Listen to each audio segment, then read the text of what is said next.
ભુજ શહેરની લોટસ કોલોનીમાં આવેલ અનુસૂચિત જાતિની કન્યાઓ માટેની ચાલતી આદર્શ નિવાસી માધ્યમિક શાળામાં જે દબાણ કરવામાં આવ્યું હતું, જેની ફરિયાદ ઉઠતા નગરપાલિકા, ભાડા અને મામલતદાર કચેરીની સર્વે ટીમ દ્વારા દબાણ દૂર કરવામાં આવ્યું હતું.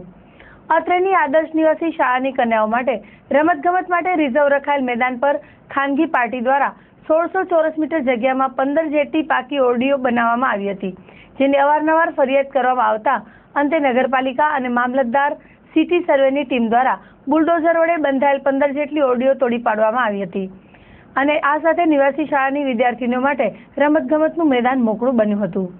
આ બાંધકામ દૂર કરવા માટે મામલતદાર વિજય આયા, ભાડાના જુનિયર નગર નિયોજન અધિકારી શ્રી નીનામા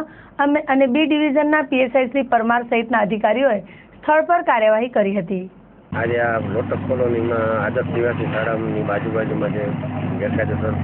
દબાણ થયા છે એ દૂર કરવાની અત્યારે કામગીરી ચાલુ છે. ગઈકાલે કલેક્ટર સાહેબને આદર્શ નિવાસી શાળાના બધા આવ્યા હતા આવેદનપત્ર આપવા માટે, અને તાત્કાલિક ઇલીગલી બાંધકામ થયેલું હતું અને આ ઓલી રીતે થયેલું છે આખું જંજાજારીની રીતે 7 ઓરડી આ બાજુ, 7 ઓરડી સામેની સાઈડમાં,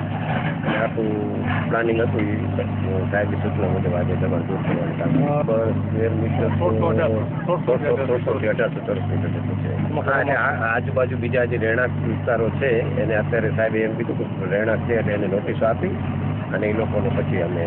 નેક્સ્ટ અઠવાડિયા પછી અમે દૂર દબાણ